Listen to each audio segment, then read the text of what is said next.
যারা যুবসাথী প্রকল্পে আবেদন করেছিলেন মোটামুটি সবাই টাকা পেয়ে গেছিলেন, কিন্তু যুবসাথী প্রকল্পর জন্য যেটা শুরু হয়েছে সেটা হলো চাকরি। এবার যুবসাথীর জন্য প্রকল্পের জন্য অনেকের জন্য চাকরি নির্ধারিত করা হয়েছে। যারা আগে ভাগে যুবসাথীর অ্যাকাউন্ট করেছো তাদের জন্য একটা বড় বিষয়, কারণ পঞ্চায়েতে যে স্কুল রয়েছে সেই স্কুলে যুবসাথী প্রকল্পের জন্য পিয়ন থেকে শুরু করে কর্মচারী, সাফাইওয়ালা থেকে শুরু করে নাইট গার্ড, এই সমস্ত পোস্টের জন্য রিক্রুটমেন্ট করা হচ্ছে। যেহেতু যুবসাথীর জন্য 1500 টাকা সবারই অ্যাকাউন্টে ঢুকছে, তার জন্য এই নিয়োগটির প্রসেস শুরু করতে চলেছে। যেখানে আমি একটা ভিডিও দিয়েছিলাম কালকে, আজকে আরেকটি ভিডিও পেয়েছি, আরেকটা নোটিশ পেয়েছি, যেখানে নোটিশটা পুরো বিস্তারিতভাবে জানিয়ে দেওয়া হচ্ছে। কিন্তু কবে থেকে আবেদন সেটা কিন্তু জানিয়ে দেবো ভিডিওর মাধ্যমে। তার জন্য কিন্তু ভিডিওটি সম্পূর্ণ দেখতে হবে, স্কিপ না করে। ভিডিও যদি স্কিপ করেন তাহলে কিছু বুঝতে পারবেন না, তার জন্য আমি বলছি ভিডিও দেখবেন। আর যারা নতুন রয়েছেন ইউটিউব চ্যানেলকে সাবস্ক্রাইব করবেন এবং পাশে থাকা বেল আইকনে প্রেস করে দেবেন। চলুন ভিডিও শুরু করা যাক। Panchayat school Kolkata recruitment 2026 apply offline. তো 29টি peon, cook and more post রয়েছে। নিয়োগটা পুরোই কিন্তু পঞ্চায়েত স্কুল কলকাতায় রিক্রুটমেন্ট করা হচ্ছে, কলকাতার জন্য এটা। ঠিক আছে, অনেকগুলো স্টেট রয়েছে, অনেকগুলো ডিস্ট্রিক্ট রয়েছে, সেই সমস্ত ডিস্ট্রিক্টের কথা কিন্তু এখানে বলা হয়নি। শুধুমাত্র কলকাতা যে গ্রাম অঞ্চলগুলো রয়েছে বা গ্রামে যে সমস্ত পাঠশালাগুলো রয়েছে সেই পাঠশালাগুলোতে এই রিক্রুটমেন্টটা করা হচ্ছে। প্রথমেই রয়েছে হলো কুক, কুক নয়, হ্যাঁ পিয়ন রয়েছে, কুক রয়েছে এবং মোট পোস্ট 29টি পোস্ট টোটাল। এগুলো কিন্তু সবকিছুই কিন্তু যুবসাথী প্রকল্পের আন্ডারে আসছে এবং এই স্কিমটাই শুরু করতে চলেছে। বেতন 6,755 টাকা থেকে শুরু করে 30,000 টাকা। অষ্টম শ্রেণী পাস, 10 গ্রাজুয়েট এবং কম্পিউটার ডিপ্লোমা, এই সমস্ত পোস্টের জন্য এই কোয়ালিফিকেশনের প্রয়োজন রয়েছে।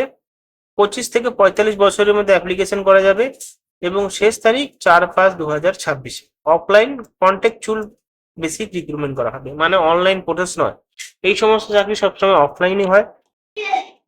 এবার কি কি পোস্ট আছে? প্রথমে রয়েছে পার্ট টাইম কম্পিউটার ইনস্ট্রাক্টর, 6 থেকে 8ম শ্রেণী পাশে আবেদন করতে পারবেন, একটি মাত্র পোস্ট আছে। তারপরে হেড কুক, সেখানেও কিন্তু 6 থেকে 8ম শ্রেণী পাশে আবেদন করতে পারবেন, 2টো পোস্ট। তারপরে অ্যাসিস্ট্যান্ট কুক, দেখুন রান্না বান্না কত রকম রিক্রুটমেন্ট করছে, হেড কুক আবার অ্যাসিস্ট্যান্ট কুক। অ্যাসিস্ট্যান্ট কুকে কিন্তু 14টা পোস্ট রয়েছে। এবার সব থেকে বড় বিষয়, রান্না বান্না তো মেয়েরাই করে, ছেলেরা করে না, কিন্তু এখানে ছেলে মেয়ে উভয় কিন্তু রিক্রুটমেন্ট করতে পারবে, নিয়োগ করছে তাদেরকে। পিওন রয়েছে 6 থেকে 8ম পাস, একটি ভ্যাকেন্সি। ওয়াচম্যান রয়েছে সেম কোয়ালিফিকেশন এবং প্রিন্সিপাল রয়েছে, এখানে 9 থেকে উচ্চ মাধ্যমিক পাস করতে হবে, একটি পোস্ট। ওয়াচম্যান রয়েছে আরেকটা ওয়াচম্যান রয়েছে, এটা মহিলাদের জন্য। ঠিক আছে, লাস্টে আরেকটা কুক রয়েছে, দেখতে পাচ্ছেন লাস্টে কুক রয়েছে। 9 থেকে 12, মানে 9 থেকে উচ্চ মাধ্যমিক পাশে আবেদন করতে পারবেন, 6টি পোস্ট। এবং টোটাল মিলিয়ে যদি যোগ করি 29টা পোস্ট হয় এখানে। যোগ্যতা head cook, part time computer, দেখতে পাচ্ছ 10 গ্রাজুয়েট হতে হবে, কম্পিউটার সায়েন্স গ্রাজুয়েট থাকতে হবে, ডিপ্লোমা থাকতে হবে কম্পিউটারে। হেড কুকের জন্য 8ম শ্রেণীতে পাশে আবেদন করতে পারবেন, অ্যাসিস্ট্যান্ট কুকের জন্য 8ম শ্রেণী পাস, পিওনের জন্য 8ম শ্রেণী পাস, ওয়াচম্যানের জন্য 8ম শ্রেণী পাস, প্রিন্সিপালের জন্য 4 বছর টেকনিক্যাল এক্সপিরিয়েন্স থাকতে হবে, তাহলে একমাত্র অ্যাপ্লিকেশন করতে পারবে। এবং ওয়াচম্যানের জন্য 8ম শ্রেণী পাস এবং কুক ক্লাস 9 থেকে 12 8ম শ্রেণী পাশে আবেদন করা যাবে। জেনারেল ওবিসিদের জন্য, এসসির জন্য সবার জন্য বিনামূল্যে আবেদন প্রক্রিয়া চলবে। বয়স 25 থেকে 45 বছরের মধ্যে হতে হবে এবং বয়স ক্যালকুলেশন করা হবে 1 এপ্রিল 2026-এর মধ্যে। এবার স্টাইপেন্ড বা স্যালারি, পার্ট টাইম কোম্পানি সেক্টরের জন্য 12,790 টাকা, হেড কুকের জন্য 9,006 টাকা, অ্যাসিস্ট্যান্ট কুকের জন্য 6,755 টাকা এবং পিওনের জন্য 7,505 টাকা এবং ওয়াচম্যানের জন্য 7,505 টাকা দেওয়া হচ্ছে।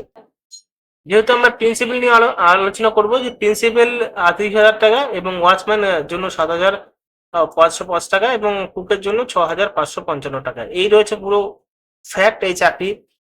তো বন্ধুরা, আশা করি বুঝতে পেরেছেন যে কিভাবে অ্যাপ্লিকেশন করতে হয়। অ্যাপ্লিকেশনের প্রসেসটা আমি দেখিয়ে দেবো পরের নেক্সট ভিডিওতে, কারণ এখনো আরো অনেক ভ্যাকেন্সিজ বেরোনো রেডি রয়েছে, আমি তা নিয়ে আলোচনা করব। তার জন্য বাংলা যুবসাথী যারা অ্যাপ্লিকেশন করেছেন অবশ্যই চ্যানেলটিকে ফলো রাখুন, আমি কিন্তু সমস্ত আপডেট দিয়ে দেবো।